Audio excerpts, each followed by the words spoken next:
Imagine two people working equally hard. One keeps struggling, the other keeps winning. Same effort, different results. Why? Because one person is reacting to life, and the other is thinking strategically. That's the core idea behind Think Like a Strategist. A powerful book that teaches you how successful leaders, entrepreneurs, negotiators, and top performers make decisions differently. This isn't a book about intelligence. It's a book about perspective. Strategic people don't just ask, "What should I do next?" They ask, "What happens after that? What are others likely to do?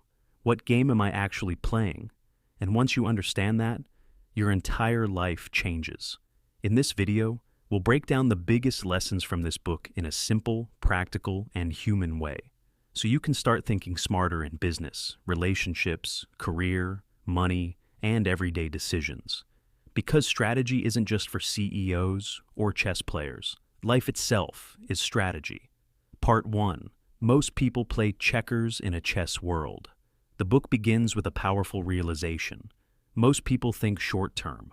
They react emotionally. They chase immediate rewards. They solve today's problem without considering tomorrow's consequences. Strategists are different. They think multiple moves ahead. Like chess players, they understand. Every decision creates future consequences, and the people who consistently win in life are usually not the smartest. They're the ones who understand the game better. For example, a normal employee may focus only on finishing tasks, but a strategist asks, "How can I become impossible to replace? How can I create leverage? What skills will matter 5 years from now?" A normal business owner asks, "How do I make more sales this month?" A strategist asks, "How do I build a system competitors can't copy?" See the difference? One is surviving, the other is positioning, and positioning changes everything. Part 2. Strategy is about choices, not hard work. One of the most important lessons in the book is this. Strategy is not doing more, it's choosing better. Most people believe success comes from working harder than everyone else. But the truth is, hard work without direction becomes exhaustion. Strategists understand something powerful. Every yes is also a no. When you say yes to distractions, you say no to focus. When you say yes to comfort, you say no to growth. When you say yes to everything, you lose strategic clarity. That's why successful people are often extremely selective. They protect their time, their energy, their attention, their priorities, because strategy is elimination. It's deciding what matters most, and then ignoring almost everything else. The book explains that weak strategy often comes from fear. People fear missing out, fear rejection, fear uncertainty. So they keep options open forever. But strategists commit, because clarity creates power. Part 3. Understand the game before you play. One of the smartest ideas in this book is, every situation is a game, and every game has players, incentives, rules, risks, rewards. If you don't understand the game, you'll make emotional decisions. For example, in business, some people think the game is about quality, but sometimes the real game is distribution, or branding, or attention. In relationships, some think the game is about impressing people, but the real game may actually be emotional intelligence and trust. In careers, many think the game is working hard, but often the real game is visibility, influence, and value creation. Strategists don't just look at actions, they look at systems. They ask, what's actually driving this behavior? And that changes everything, because when you understand incentives, people become predictable, and predictability creates advantage. Part 4. Great strategists control emotions. This chapter is incredibly powerful. The author explains that emotional reactions destroy strategic thinking. Why? Because emotions make people short-sighted. Anger causes impulsive decisions. Fear creates paralysis. Ego creates blind spots. Strategists stay calm under pressure, not because they don't feel emotions, but because they don't let emotions control decisions. Think about elite poker players. Even after losing money, they remain composed. Why? Because they know short-term outcomes don't define long-term strategy. That's how life works too. Sometimes you can make the right decision and still lose temporarily. And sometimes people make terrible decisions and get lucky. Strategists don't judge decisions only by immediate outcomes. They judge, was this the smartest move based on available information? That mindset creates consistency, and consistency beats emotional chaos. Part 5. Think in second-order consequences. Average thinkers ask, what will happen next? Strategists ask, and then what? This is called second-order thinking. For example, imagine someone takes a high-paying job they hate. First-order consequence, more money. Second-order consequence, stress, burnout, health problems, loss of creativity. Or imagine someone spends hours daily scrolling social media. First-order consequence, entertainment. Second-order consequence, reduced focus. Comparison, mental fatigue, lost opportunities. Strategists think beyond immediate pleasure. They understand. Every action compounds over time. Tiny decisions repeated daily create massive outcomes.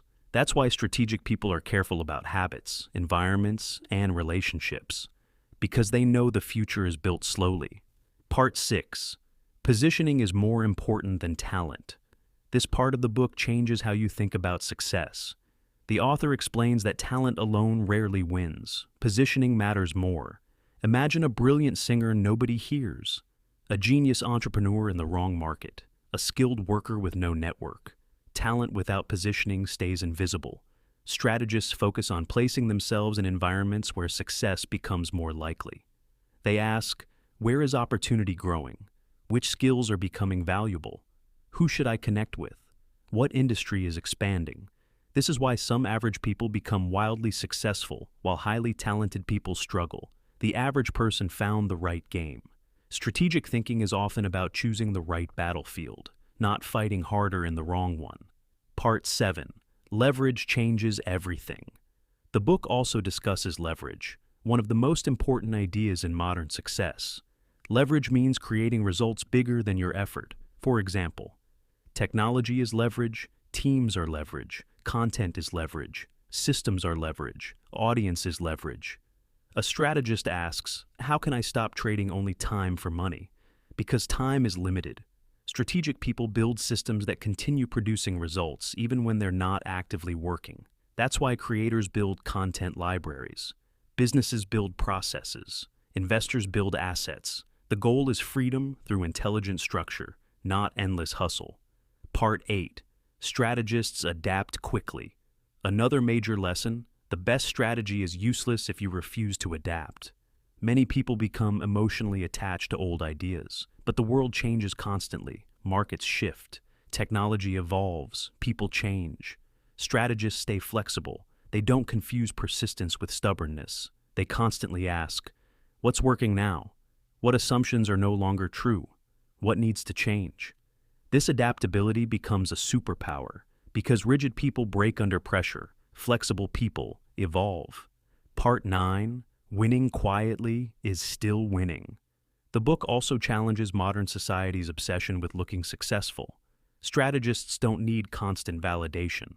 They don't make decisions just to impress others, because appearances can be deceptive.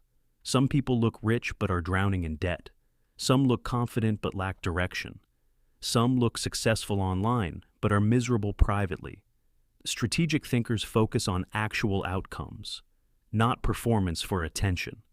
They prioritize freedom over status, long-term wealth over short-term image, peace over approval. And ironically, those people usually end up succeeding more anyway. Part 10. Life is a long game. Perhaps the biggest message of this book is this: life rewards long-term thinkers. Most people quit too early, change direction too often, seek instant gratification.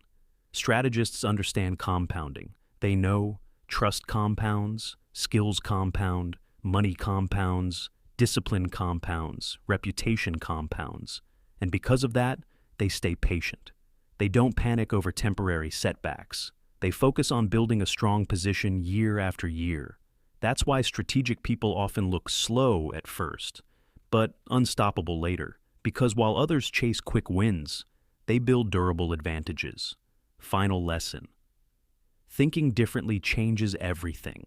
At its core, Think Like a Strategist teaches one simple truth: Success is rarely accidental. People who consistently win usually think differently. They stay calm, think ahead, understand incentives, choose carefully, adapt quickly, focus long term. And the beautiful part is, strategic thinking is learnable. You don't need genius level IQ. You don't need perfect conditions. You just need awareness. The next time you face a decision, pause and ask, what game am I really playing? What happens after this? What would a strategist do? Because the quality of your life is deeply connected to the quality of your decisions, and better thinking creates better outcomes. If you enjoyed this summary of Think Like a Strategist, remember, winning in life isn't about moving faster than everyone else. It's about moving smarter. Thank you, listening.